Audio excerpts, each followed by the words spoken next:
They forged my name on a $38,000 wedding bill for a wedding I wasn't even allowed to attend.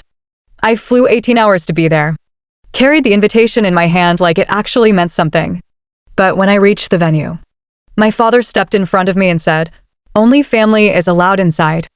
I thought he was joking. He wasn't.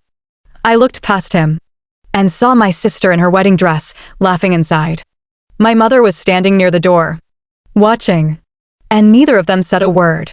So I turned around and walked away. No scene, no tears, not there. 3 days later, my phone rang. It was my mother. And the first thing she said was, "We need to talk about the bill." I asked, "What bill?" She said, "The $38,000 wedding bill in your name." That's when I realized this wasn't just rejection. This was a setup. My name is Athena. I'm 34 years old and I live in London. I work in compliance consulting. Basically, I read contracts for a living. I go through every line, every clause, looking for what doesn't belong.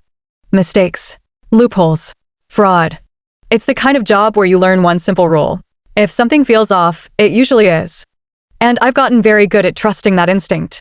I built my life on that skill, on paying attention, on not missing details. Which is exactly why what happened next didn't just feel wrong. It was wrong. Because the people who raised me, the ones who were supposed to protect me, thought they could put my name on something I never agreed to. They thought I wouldn't notice. They thought I'd just pay it and move on. But they forgot one thing. I don't miss details. And I never sign anything without knowing exactly what it is. Growing up, there were two completely different versions of life in my house. My younger sister Paige's world was easy to understand. She was loved loudly, celebrated often, and never had to question where she stood. Birthdays were big, attention was constant, and whenever she wanted something, somehow it appeared. My father called her his little star, like it was the most natural thing in the world. And then there was mine. Quieter, smaller, invisible in ways that are hard to explain unless you've lived it. No one reminded me about deadlines. No one asked if I needed help. I learned early that if something mattered to me, I had to handle it myself. School applications, part-time work, saving money, I did it all alone, not because I was strong, but because I didn't have another option. My mother kept the peace in the house, which usually meant agreeing with my father and avoiding conflict. And avoiding conflict almost always meant ignoring me. It was easier that way. By the time I turned 18, leaving wasn't a dramatic decision. It was just the next step. I moved out, built my life piece by piece, and never looked back. Over the years, I created something stable. A career, a home, a routine that didn't depend on anyone else. And slowly, distance turned into silence. For 7 years, my family didn't really check in. No real conversations, no effort to reconnect. Just occasional calls when they needed something, advice, help, or information. So when the wedding invitation arrived, it didn't feel normal. It felt unexpected. Inside the envelope was a handwritten note from Paige. "It wouldn't be complete without you." I must have read that line 10 times. Because for the first time in years, it sounded like I mattered. Like maybe things had changed. Like maybe I wasn't just the outsider anymore. And against my better judgment, I decided to believe it. I booked the flight. Not because everything was forgiven, but because a small part of me still wanted to know. What if this time it was different? From the moment I landed, something felt off. It wasn't obvious at first. Nothing dramatic. Just small things that didn't quite sit right. I texted Paige to let her know I had arrived. Her reply came late, short, almost forced. "Glad you made it. See you tomorrow." No excitement, no warmth, just polite distance.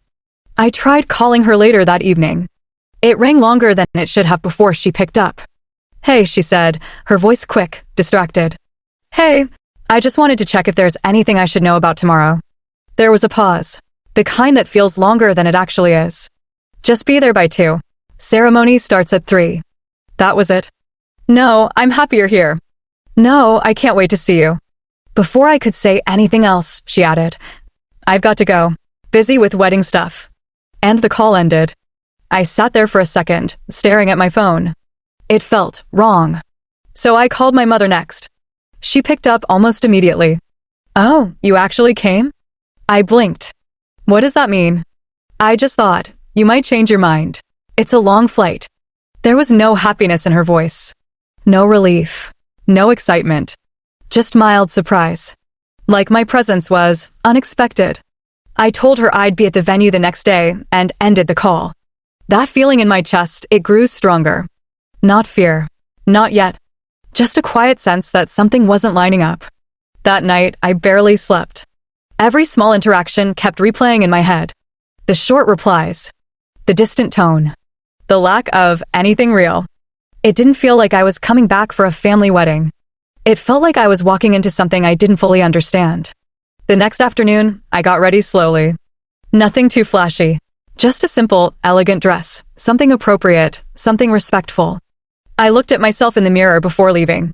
For a second, I hesitated. That same instinct, the one I trusted at work, was telling me something was wrong. But I ignored it. Because I didn't want to believe that after all these years, they would invite me back. Just to shut me out again. The venue looked exactly like something out of a dream. Soft lights wrapped around the trees. Music floated through the air. Guests dressed perfectly, laughing as they walked inside. Everything about it said this is a perfect day. And then there was my father. Standing outside. Not welcoming guests. Not smiling. Just waiting. For me. The moment he saw me walking up the path, his expression didn't change. No surprise. No warmth. Nothing. Just cold certainty. I slowed down, pulling the invitation from my bag. "Hey," I said carefully, holding it up. "I'm here." He stepped forward before I could get any closer. "You need to leave." For a second, I thought I misheard him. What? Only family is allowed inside. The words didn't even make sense. "I am family," I said, trying to keep my voice steady. "I have the invitation right here." He glanced at it for less than a second. That was a mistake. Just like that. No explanation. No hesitation. I felt something shift inside me. Not shock. Not even anger yet. Just clarity. I looked past him. Through the glass doors, I could see everything. My sister, Paige, standing in her wedding dress. Smiling. Laughing. Completely unaware, or maybe completely unconcerned. And near the entrance, my mother. Watching. She saw me. I know she did. Our eyes met for a second. And then she looked away. She didn't come outside. She didn't say anything. She didn't stop him. That was the moment it became real. This wasn't confusion. This wasn't a misunderstanding. This was intentional. I could have argued. I could have made a scene. I could have forced my way in. But I didn't. Because I wasn't going to beg for a place I was invited to. So I stood there for one last second. Looked at him. Then turned around. And walked away. Slowly. Quietly. The music kept playing behind me. The laughter didn't stop. And just like that, I was out of my own sister's wedding.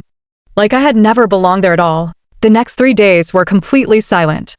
No calls. No messages. No explanation. It was like nothing had happened. Like I hadn't flown halfway across the world. Like I hadn't stood outside that venue. Like I didn't exist at all. At first, I kept checking my phone. Every few minutes. Thinking maybe someone would call. Maybe my mother. Maybe Paige. Even just a simple message. "We need to talk." But nothing came. By the second day, the silence felt heavier. Not confusing anymore. Intentional. Like they had all agreed to pretend it never happened. And then I made the mistake of opening social media. The wedding photos were everywhere. Perfect lighting. Perfect smiles. My sister in her dress, laughing like it was the happiest day of her life. My parents standing beside her, proud, complete. A perfect family picture. Without me. I scrolled through every photo. Not one mention. Not one trace. It was like I had been erased from the story completely. And that hurt more than being turned away. Because being rejected is one thing. But being ignored like you were never there at all, that's something else. By the third day, I stopped checking my phone. Stopped expecting anything. The silence had already said everything it needed to. And just when I accepted that, my phone finally rang. Tuesday morning, my phone finally rang. I looked at the screen. It was my mother. For a second, I just stared at it. 3 days of silence, and now this. I picked up. Her voice was calm. Too calm. "We need to talk about the bill." I frowned. "What bill?" There was a short pause, then she said, "The wedding." The total came to $38,000. I sat up straighter. Why are you telling me this? Another pause. Then, because you're the guarantor. Your name is on the contract. For a moment, I thought I heard her wrong. That's not possible. It is, she said flatly. You signed it. And just like that, the entire situation shifted. This wasn't about the wedding anymore. This wasn't about being left outside. This was something else entirely. Because I knew one thing with absolute certainty. I had never signed any contract. Not for that venue. Not for that wedding. Not for anything. Which meant only one thing. Someone had put my name on that document. Without my permission. And suddenly, this wasn't just betrayal. It was fraud. I didn't argue. I didn't raise my voice. And I definitely didn't panic. Instead, I went quiet. Because this wasn't emotional anymore. This was professional. And I knew exactly how to handle it. I opened my laptop, took a breath, and started with the one place that mattered, the venue. If there was a contract, they would have it. I called their office and asked to speak to someone from event management. When they picked up, I kept my tone calm and precise. My name is Athena. I'm calling regarding the wedding held on December 14th. I've been informed that I'm listed as the guarantor on the contract. I'd like a copy of that document. There was a brief pause on the other end. The kind of pause that tells you something just became serious. They asked me to verify my identity, then explained the process. Formal request. Identification. Legal approval. I followed every step. Sent the email. Attached my ID. Requested the contract officially. Then I waited. But I didn't stop there. I started documenting everything. Call logs. Messages. Dates. Exact words. Because if this went where I thought it was going, details would matter.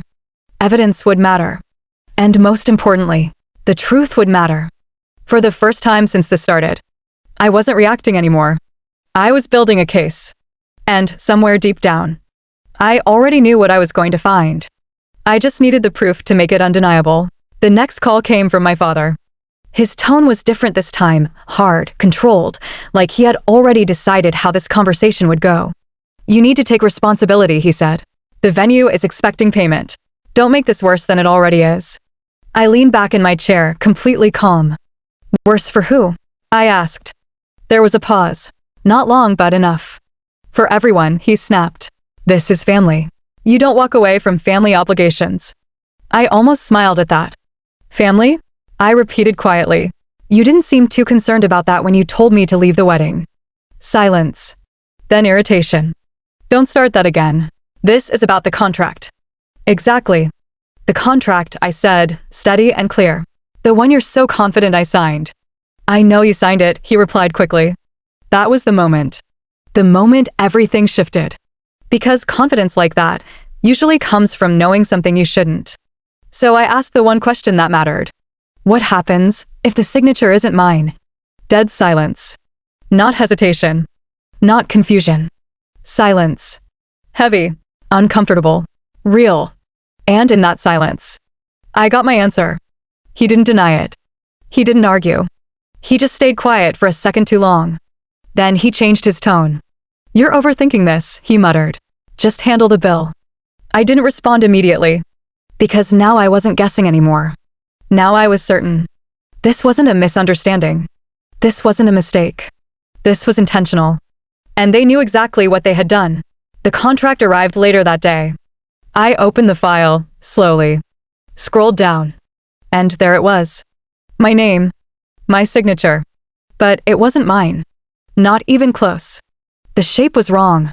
The flow was off. It looked rushed, forced, fake. And in that moment, everything became clear. I didn't feel angry. I felt certain. Because now I had proof. I didn't call them. I didn't argue. I moved forward. Filed a formal complaint. Submitted the document. Reported the forgery. And just like that, the pressure shifted. A few days later, my father called again. But this time, his voice wasn't strong. It wasn't demanding. It was nervous. Can we fix this? He asked. I didn't hesitate. You should have thought about that. Before you signed my name. The bill got paid. Just not by me.